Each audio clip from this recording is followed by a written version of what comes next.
Aquí estamos, sí señor, en la entrevista del día con don Ignacio Méndez, viceministro de Industria y Comercio, pero para las MIPYMES, porque es verdad, el Ministerio de Industria, Comercio y MIPYMES.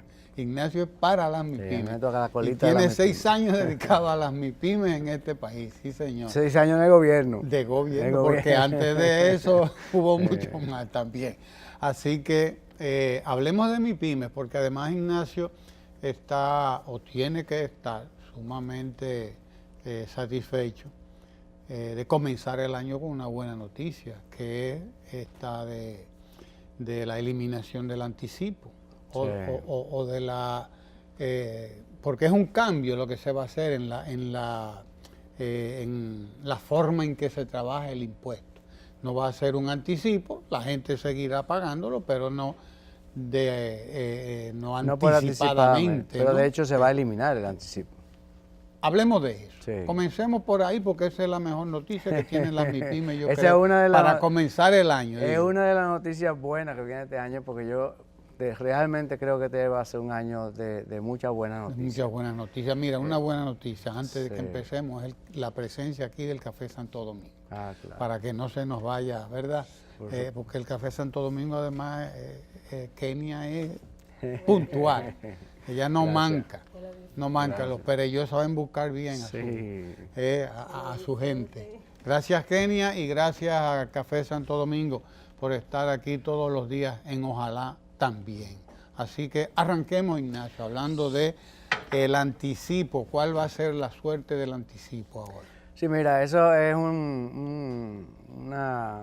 ¿qué te digo yo? Un reclamo de hace muchas décadas, el tema del anticipo, prácticamente desde que se instauró, que de hecho, sea de paso, es un tema que existe en todos los países del mundo. O sea, el anticipo es un método de recaudación tributaria en todo el continente. No es una cosa, un invento dominicano. No es un invento de República Pero Dominicana. obviamente a la empresa, la micro, la pequeña empresa, le afecta porque es un tema de flujo de caja. Entonces tú tienes que anticipar un impuesto, sacar de tu efectivo una ganancia que todavía tú no sabes si la vas a tener o no la vas a tener. Entonces por eso es que era tan crítico reformar el tema. Y son 7 años de trabajo, porque siempre lo digo, son los 6 años y pico de gobierno más un año anterior en el equipo del presidente, claro, que estábamos trabajando el tema del monotributo, cómo hacerlo, cómo plantearlo, y nunca se pudo llegar a una propuesta interesante hasta ahora. Y eso hay que darle todo el crédito al equipo de la DGI, Magín Díaz, que fue quien finalmente hicieron un trabajo, una propuesta muy interesante, nosotros acompañándolo del ministerio, siempre tratando de dar el enfoque de la MIPYME, ¿no? Porque una cosa es la parte técnica y otra cosa es como la vivencia y cómo comunicar ese asunto.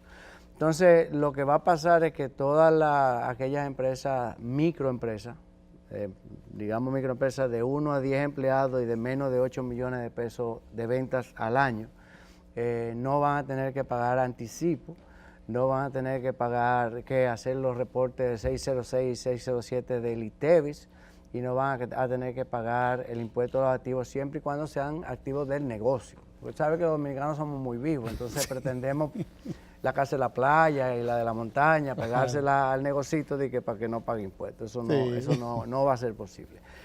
Pero sí, anticipo, reporte de ITEVIS y el tema de los activos no van a tener efecto. Entonces lo que va a pasar es que va a haber una declaración simplificada única al año de que usted va a decir si está de acuerdo con esa predeclaración que Impuestos le ha preparado. Y si usted está de acuerdo y acepta, pues va a tener la oportunidad de pagar ese impuesto en 2 o 3 cuotas al año. Un impuesto obviamente a una tasa muy baja. Hemos hecho todos los números habidos por haber, hemos trabajado con las asociaciones y lo digo también para crédito del equipo de Magín en la DGI. Es la primera vez que yo sepa en mis casi 30 años, 30 y pico de años bregando con MIPYME, desde los dos lados del mostrador, ¿no? Sí. En que la autoridad tributaria se sienta con el sector a analizar lo que le va a imponer. Wow. O sea, porque siempre te mandan el decretazo o la norma y tú tienes que cumplirla. Claro. Aquí tenemos meses trabajando, compartiendo lo que hemos hecho con las diferentes asociaciones y analizando sus comentarios. Y obviamente los comentarios, aquellos comentarios que han sido positivos, pues los hemos incorporado, porque la idea es que sea un régimen que la gente lo acepte y que, obviamente, sabiendo que es impuesto, que a nadie le gusta pagarlo, A nadie le gusta, pero pues. que uno tenga que cumplir sus deberes tributarios y lo pueda cumplir de una manera fácil. Esa ha sido la idea.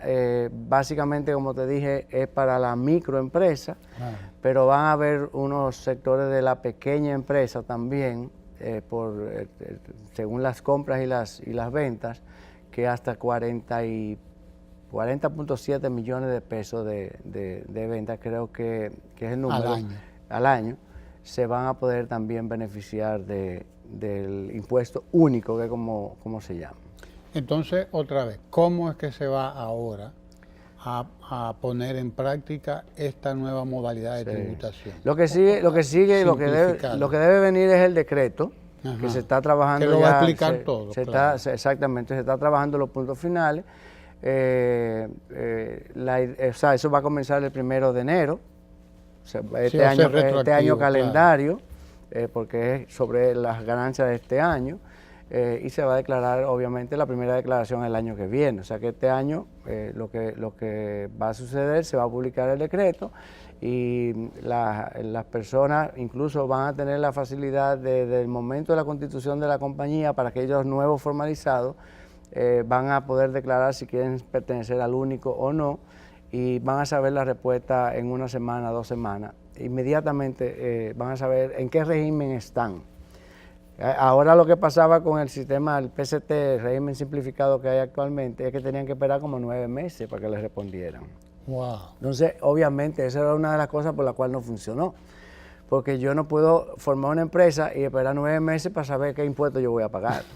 Ahora tú lo vas a ver desde el momento que tú formas la empresa, cuál va a ser tu régimen impositivo. Es como un acuerdo, será entre la DGII y el empresario. Va a ser muy simple y de hecho una pregunta que siempre hacen, y los que están en el PST actual, los que están en el PST actual van a emigrar al nuevo único. El PST, que era el Partido Comunista del Trabajo, explícanos. El régimen simplificado de tributación. Régimen o programa simplificado de tributación. Exacto, es el nombre que se ha quedado, PST.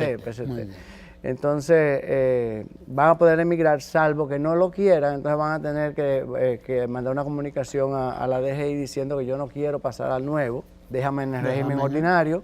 Y eso sí. Sí, porque además uno es vivo, si a uno le estaba yendo bien en el otro, va a querer seguir en el otro. No, pero también es que el tema del impuesto, igual que es un negocio. O sea, tú tienes que pensar como un negocio. Y muy probablemente, si tú tienes muchas retenciones, depende de la naturaleza de tu negocio, a ti te convenga hacer una declaración en el régimen ordinario. Anticipado. Porque te tienen que devolver impuestos, etcétera, lo que sea. Claro. Entonces, en esos casos, pues tú vas a tener el derecho de decirle, no, yo no quiero ir al único, yo quiero quedarme en el régimen ordinario. Esta medida que va a ser muy buena, y que tengo para decir que tenemos la cooperación del BID también para comunicarla. Porque en esto hay apuesta de muchos sectores y estamos en la lupa de mucha gente. De hecho, tenemos el día 14 y 15, nosotros vamos a celebrar el Día de los Enamorados trabajando en el tema precisamente de informalidad, porque tenemos un foro sobre informalidad aquí en República Dominicana, que lo patrocina el CELA junto con el Ministerio, para hablar del tema de la informalidad y cómo abordarla. Vienen 22 países de la región.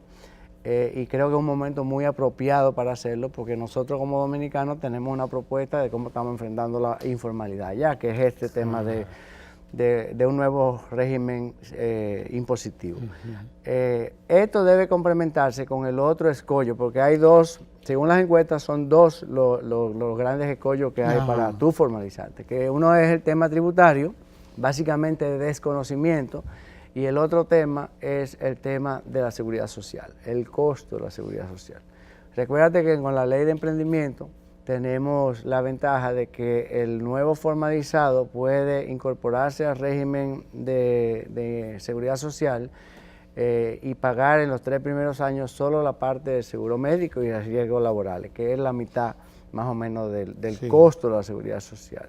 Eso precisamente para darle tiempo en los 3 años ese del Valle de la Muerte a que la empresa genere suficientes recursos para poder seguir pagando después del 4.º año y comenzar a pagar el plan de pensiones.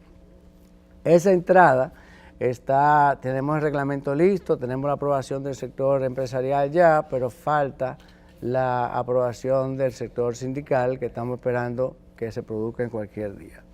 Si se produce ya la aprobación, pues entonces entra a conocerse por el Consejo de Seguridad Social, se publican los reglamentos y entonces entraríamos con SENASA con un régimen para las microempresas también. Y las formalizadas entonces tendrían cubiertos los dueños y los empleados y los familiares en el seguro social, que sería la otra gran conquista de este año. Exacto, exacto. O sea que comenzamos con muy buenas noticias. Sí, señor. Con mucho trabajo, pero paquete, con muy buenas noticias. Claro, es un paquete de buenas noticias. Sí, sí, porque uno tiene que ver con el otro.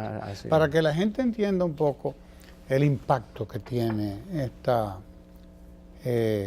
nueva concepción del tributo, ¿no? Del impuesto, y esta superación del régimen viejo, el del anticipo, que queda como una opción, pero para los que quieran. No, el régimen viejo no. El régimen viejo murió. Murió, ok. Digo, va a morir con el decreto. Con el decreto, habrá dos opciones. Usted entra al único, exacto, o usted se queda en régimen ordinario. Perfecto. Para que la gente tenga idea del impacto que esto tiene, recordar el peso que tiene la microempresa, la pequeña empresa, la mediana empresa en la economía dominicana. Sería importante que también tratara esto, ¿no? En términos de cantidades, pues es el 98 y pico % de 98. todo el parque empresarial dominicano. Es el 60% creo del empleo, son 2.5, 2.7 millones de trabajadores que emplea la MIPYME, por muy mucho la mayor empleadora del país. Sí. Y en términos de producción, de productividad, es alrededor del 40% del Producto Interno Bruto mal contado. Mal contado. Porque hay mucha informalidad, exacto, como tú contabilizas la informalidad, etcétera, etcétera. El gran reto es el tema de que el 90% de la microempresa es informal. El 96% de las pymes, pequeñas y medianas, son formales. O sea, nada más quedaría un 3% de informalidad. Eso es fácil de trabajar, son 600 empresas más o menos. El problema son 1,5 millones, que el 90% es informal. O sea que estamos hablando de más de 1 millón de personas o de empresas que están informales. Pequeñas y microempresas sobre todo, ¿verdad? Microempresas. Es el 1,5 millones microempresas, sí. Los otros son 20.000, más o menos, entre pequeña y mediana son 20.000, y grandes 1,000 y piquito. O sea que realmente el reto está con la microempresa, y hay que entender una cosa, porque hemos demonizado el tema de la informalidad. Y la informalidad tú la puedes controlar o la puedes reducir hasta un punto. Eso no hay ningún país que tenga cero informalidad. Claro. Las mejores prácticas de la región son Chile y Uruguay, y es 45-50% de informalidad. Y uno hablando realmente con los colegas de esos países, le dicen que a ellos no les interesa para nada hacer ningún esfuerzo para formalizar a esa gente, porque no vale la pena, no hay ningún beneficio ni para ellos ni para el gobierno o para el Estado en formalizarlo. ¿Por qué? ¿Qué interés puede tener una doña que vende café en la esquina de tu casa? O helado en la casa. O un frutero sí. En formalizarse. La única razón que se la podemos dar, y estamos trabajando para eso, con el tema de seguridad social, exacto, es si por ahí tienen entrada a la seguridad social.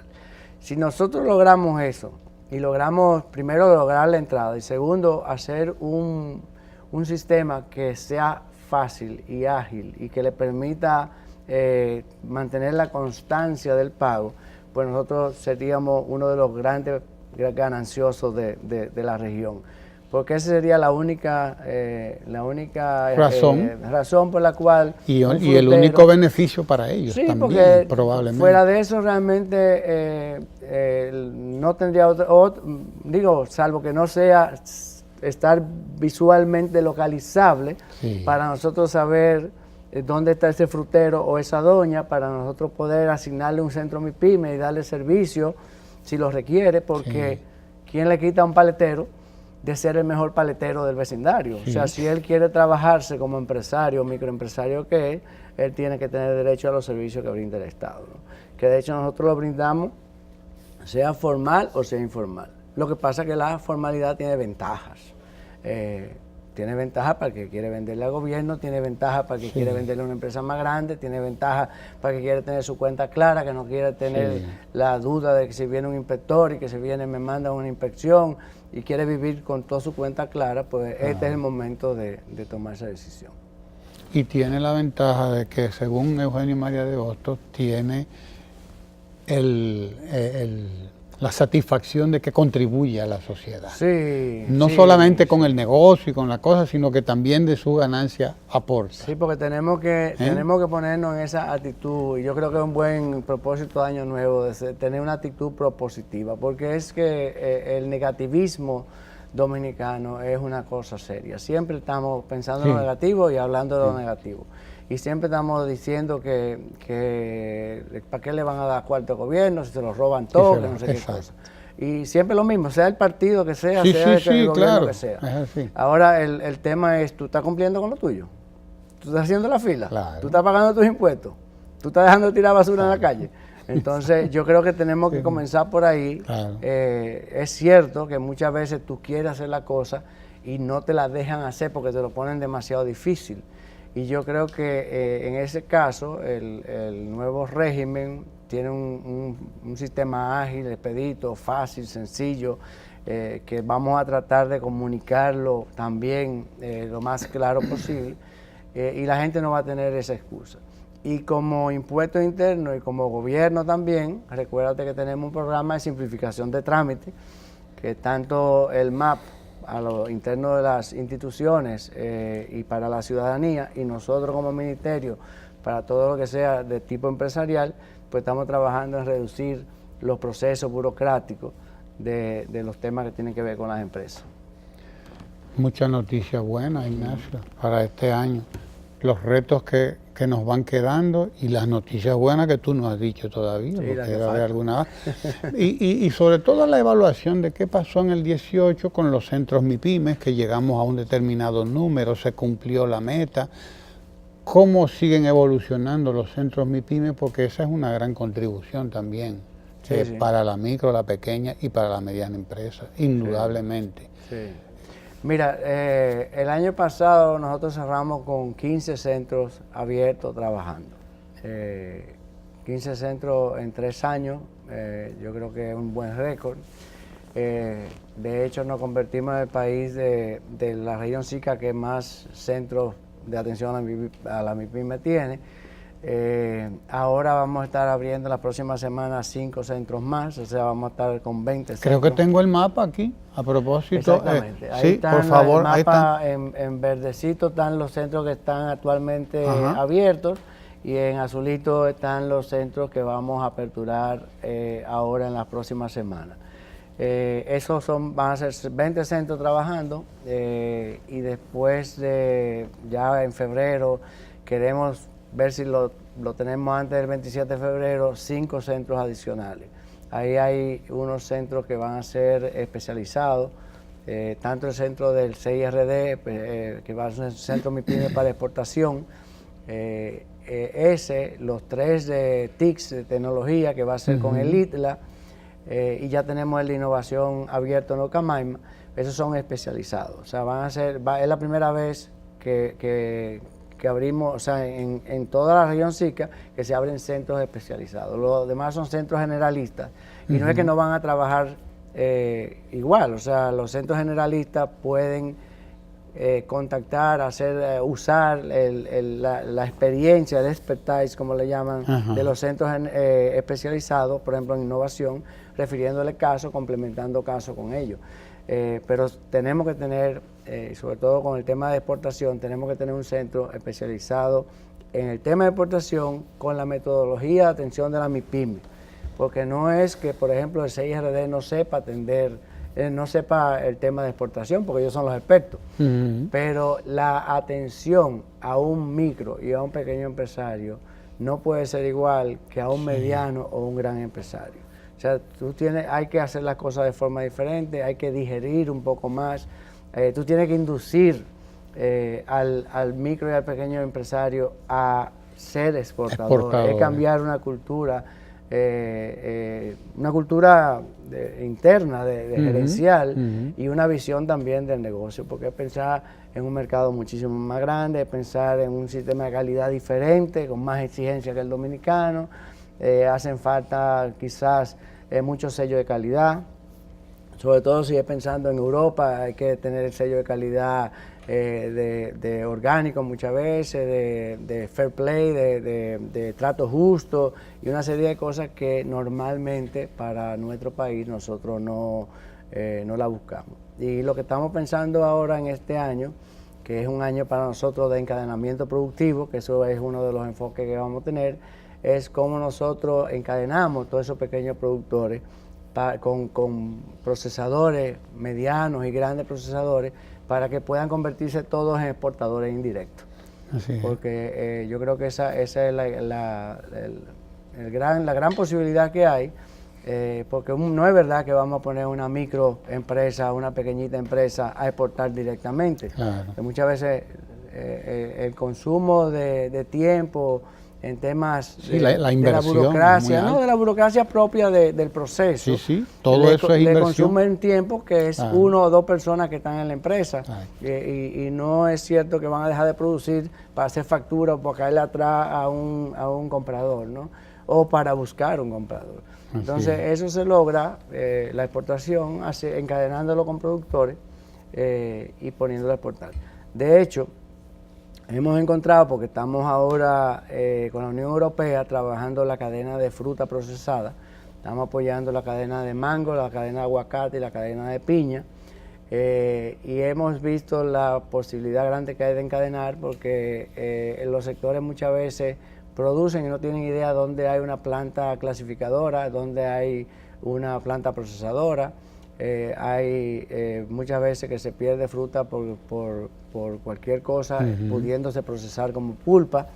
Hay veces que es más económicamente más conveniente tú exportar subproductos, por ejemplo aceite de aguacate, que el propio aguacate. Hay temporadas que se puede. Hay una cantidad enorme de oportunidades.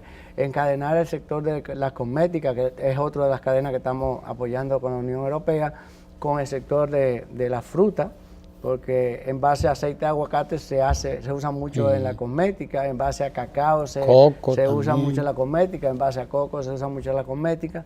Lo mismo que nos pasa con el sector de la moda, que tenemos también muchos meses trabajando. En el sector de la moda tú lo puedes encadenar con la joyería, artesanía. Tú puedes poner un montón de cosas. De hecho, en la región Enriquillo estamos apoyando a los artesanos de Cuenca Seca con el FODEARTE. Todas esas semillas que se perdían, lo bonito es que las mamás ponen a los niños a recoger las semillas y ellas la convierten en arete y en pulsera y tienen una fuente de ingreso adicional. Y si todo eso, además de haberlo logrado, lo encadenamos con República Digital y podemos hacer plataformas para que los MIPYME puedan vender sus productos directamente a quien lo pida, y podemos convertir a lo que hoy es Impostón en una compañía de logística que pueda recoger todas esas mercancías y llevarlas de puerta a puerta, pues son apuestas que van a ser grandes para este año, ¿no? Yo creo que pueden transformar la dinámica de los MIPYME. Que pasa que es muy fácil hablar, ¿verdad, Ignacio? Lo difícil es meterse ahí. Si fueran 10 o 12 empresas, fuera fácil, eso en unos meses lo resolvemos. Cuando tú estás hablando de 1,5 millones, de todos los tipos, de todos los niveles, más organizadas, menos organizadas, muchas veces de subsistencia, y la gran mayoría propiedad de mujeres, que tenemos que devolverle la confianza a las mujeres de que ellas sí pueden, y que ellas, a pesar de que son empresas generalmente hechas para como complemento de los ingresos del hogar, ellas sí tienen capacidad de hacer crecer esa empresa, y ellas sí tienen capacidad de ser mejores gerentes. Y si se articulan más todavía. Claro, entonces por eso son los programas de empresarialidad femenina, y de hecho estamos comenzando la semana que viene, la siguiente, vamos a estar en Elías Piña, iniciando un programa de empresarialidad femenina en la frontera. Vamos a estar trabajando en las cinco provincias de la frontera, más las 5 que le quedan pegadas. Vamos trabajando con el Ministerio de la Mujer también, y ayer estábamos coordinando con Prosoli para trabajar juntos y desarrollar el tema de la empresarialidad femenina en la frontera, para empoderar todas esas mujeres que hay allá y empoderarla a ella y a su familia, porque el tema es que no hacemos nada con convertir en guerrera a la mujer, en darle herramientas, si el varón, si el esposo, si el concubino, si el novio no está consciente de qué significa eso, y de por qué él debe de participar y aupar a su compañera para que pueda hacer negocio y convertirse en una fuente adicional de ingresos en el hogar. Que no la vea como una competencia, claro, que como que ella va a ganar más que yo, y que ya es independiente económicamente. Porque ya no va a estar en la casa. Son temas que si tú no lo trabajas, tú estás empoderando a la mujer, pero estás creando un problema en la familia. Entonces hay que trabajar las dos cosas en conjunto. Pero de verdad que tenemos mucho entusiasmo. La Junta de Andalucía, que es la que nos está apoyando en ese programa, está muy entusiasta, y obviamente la Vicepresidencia de la República también, y yo creo que ahí hay un gran potencial, sobre todo en una zona que lo necesita mucho.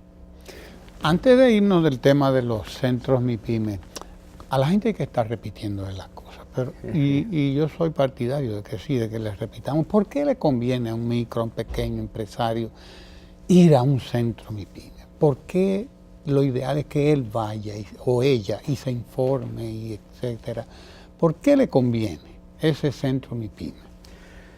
Mira, una de las grandes fallas de siempre ha sido el tema de la capacitación. Anteriormente, lo preocupante es que tú sabías que había un problema de capacitación, no solamente con los empleados, que ese es un problema dramático. O sea, tú en todas las encuestas de todo tipo de empresas, chiquitas hasta la más grande, te dicen que hay un problema serio con la capacidad y la calidad de recursos humanos, que tienen deseo de trabajar, pero que no saben, no tienen herramientas para trabajar, porque no tienen capacitación, o no tienen la capacitación adecuada, o no tienen las competencias blandas y duras necesarias hoy en día para... Y hay un problema crítico en el tema de la parte digital, en los mandos medios, los supervisores, los encargados. Ahí es horroroso la necesidad de buen recurso. Pero en el nivel de la microempresa y la pequeña empresa, sucedía que en las encuestas el dueño, o sea, el empresario de la micro y la pequeña, no reconocía que él necesitaba, que había un problema de capacitación de él gerencial. Claro. Y lo bueno es que en estos años ha cambiado, es que en todas las encuestas ahora sale que él reconoce que uno de los graves problemas es que él necesita capacitación gerencial, de cómo manejar su empresa. Entonces, en los centros MIPYME, primero que tú estás en una zona neutral, que por eso el modelo dominicano exige que tenga que ser con una universidad, porque nosotros queremos que sea un territorio completamente neutral. Tú vas al centro y tú, si tú sabes que tú tienes un problema, que no sabes cuál es, tú dices, bueno, yo estoy matándome todos los días y no veo resultados. No veo los cuartos en el bolsillo, se me van. Claro. Entonces tú tienes que analizar con un asesor cuál es el problema. Si tú lo sabes o tú crees que lo sabes, tú le dices, mira, yo tengo un problema de que no me dan los cuartos a fin de mes.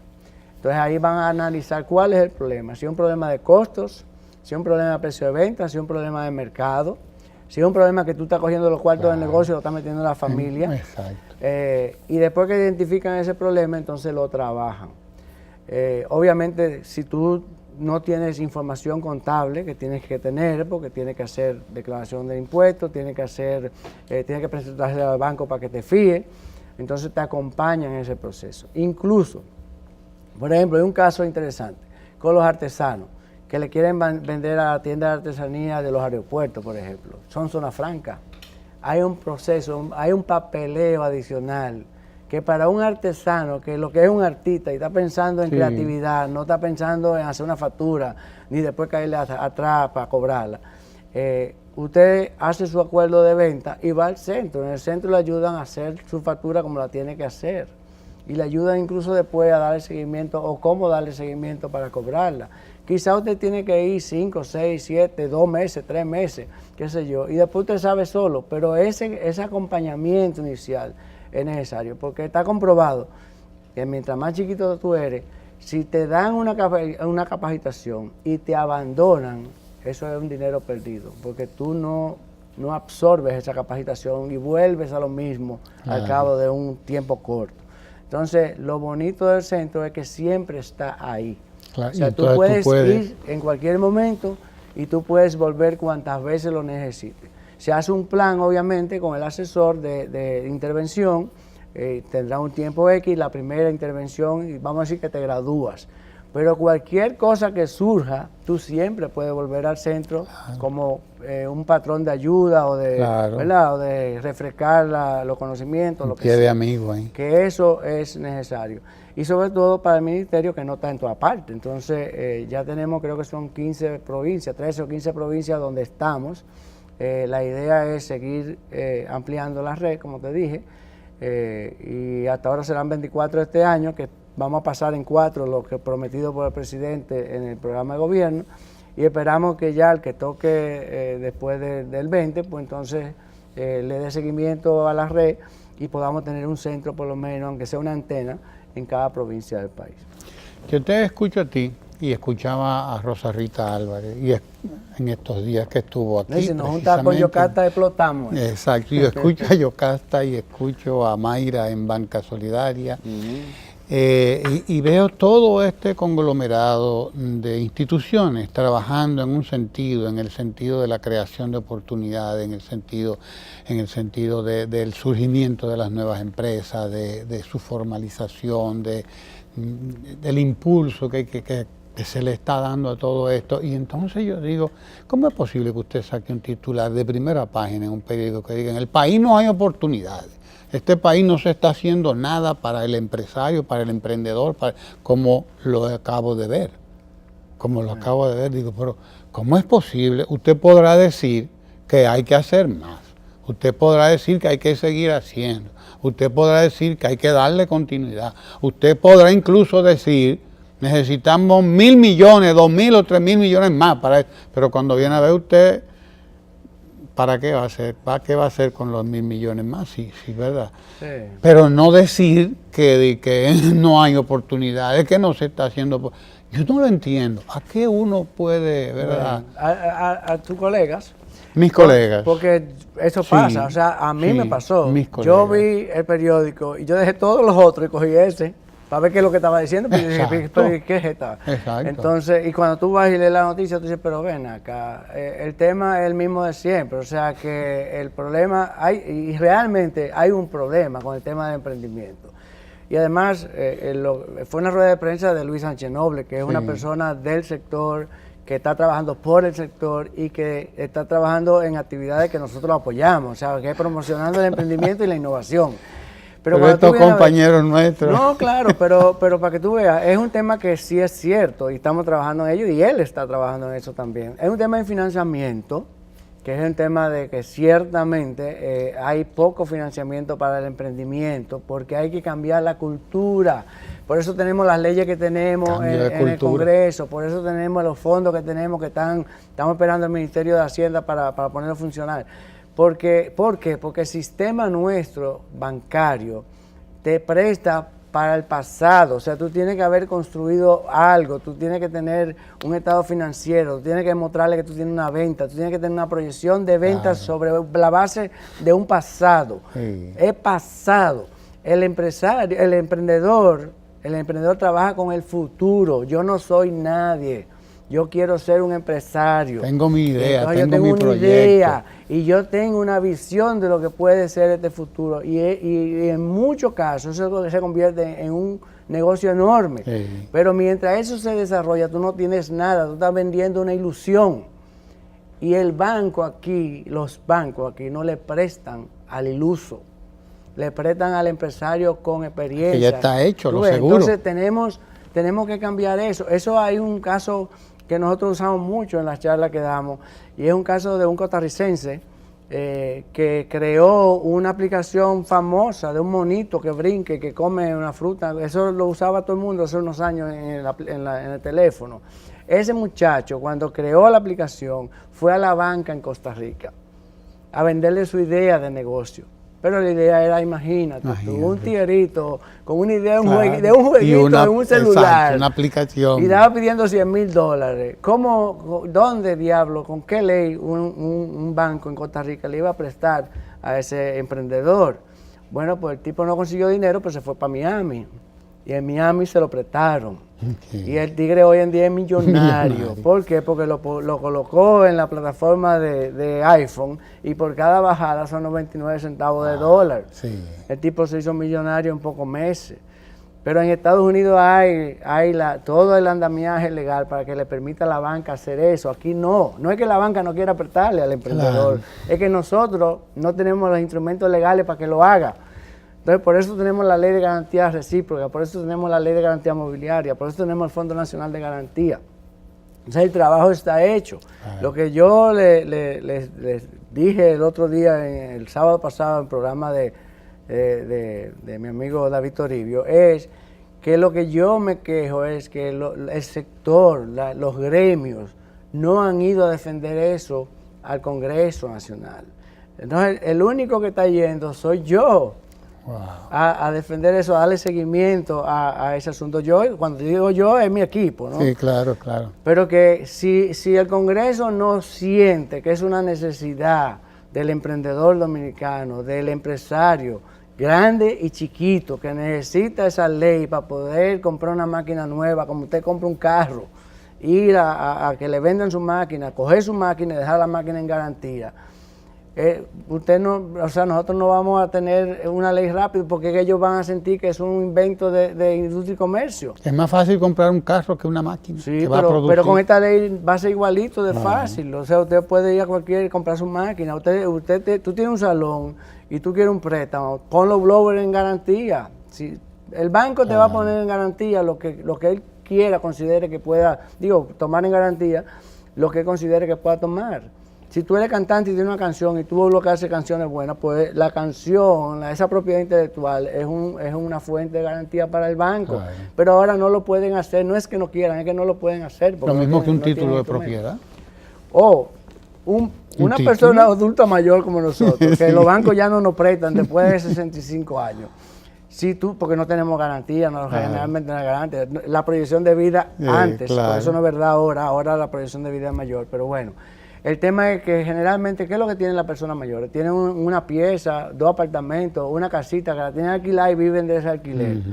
Si usted se enferma y te dan patatú una cosa, 300,000, 500,000 pesos por una operación, ¿dónde tú lo consigues? ¿Quién te lo presta? Nadie. Ahora tú vas con ese contrato de alquiler al banco y tú pones ese contrato de alquiler en garantía y el banco se va a cobrar de los flujos de ese alquiler. Y tú no pierdes la propiedad, porque cuando tú pagas, tú tienes tu propiedad, tú renuevas ahí tu... Entonces, ese tipo de instrumentos, eso va a dinamizar el tema financiero en República Dominicana. Y estamos todos de acuerdo, porque lo grande es que tuvimos 5 años y medio trabajando esa ley y todos los sectores están de acuerdo. Lo que necesitamos es darle a entender de la premura de tener esa ley. Por eso el titular es bueno, porque el titular llama la atención. Lo que pasa es que, claro, en un ambiente negativista como el que estamos, porque ahora todo es malo, todo se está haciendo mal, no hay nada bueno, la gente lo que está robando, no está trabajando, cuando son 3 gatos. Y la mayoría de lo que estamos haciendo es lo que tenemos que hacer y lo que prometimos que iba a hacer. Entonces, yo pienso que sí, deberíamos ser más cuidadosos en lo que escribimos, pero yo creo que también es bueno que se muevan las cosas, Sí. para que salga lo de verdad. 2019 será mejor, Ignacio. 1000 veces. ¿Qué es lo que tú esperas? ¿Sí? 1000 veces, porque estamos Para el trabajando sobre sector, una base ya claro. construida, o sea, sobre 15 Una centros base de MIPYME, 6 años. vamos a terminar en 24. Ahora estamos con el tema del año de la innovación y la competitividad. Ya comenzamos a trabajar, precisamente hoy tenemos una reunión de la Semana MIPYME de octubre de este año que va a ser dedicada también al tema de la competitividad. Y hay un montón de cosas con relación a eso. La idea es apoyar el tema de la innovación para los chiquitos. O sea, porque cuando aquí todavía hay el concepto de innovación tradicional, clásica, que es laboratorio de investigación y desarrollo, tiene que pasarte 10 años invirtiendo dinero para inventar una cosa que al final, esa no es la innovación de los MIPYME. Esa es una innovación válida y es una innovación que conlleva recursos para empresas grandes. La innovación de los chiquitos es cómo yo hago más eficiente mi proceso, cómo yo mejoro mi etiqueta, cómo yo cumplo con la etiqueta, con todas las normas de calidad, cómo yo tengo un producto exportable que cumpla con todas las normas de fuera, los procesos, el sistema de calidad. Entonces, en ese tipo de cosas que estamos ensayando con el Centro MIPYME de la Ucamaima aquí en la capital, que está dedicado a innovación, pues nosotros esperamos transformar muchos sectores. De hecho, la apuesta con el sistema de calidad es una apuesta del ministerio, no solamente de MIPYME, con el Viceministerio de Desarrollo Industrial, que está trabajando todo el tema de CODOCA, de Indocal, de todos los sistemas de calidad de Dominicana.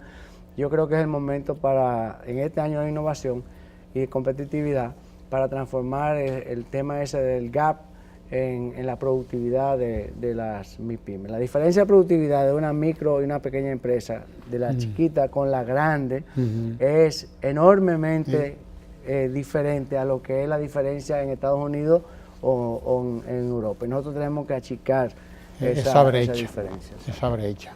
Gracias, Ignacio, por estas interesantísimas noticias.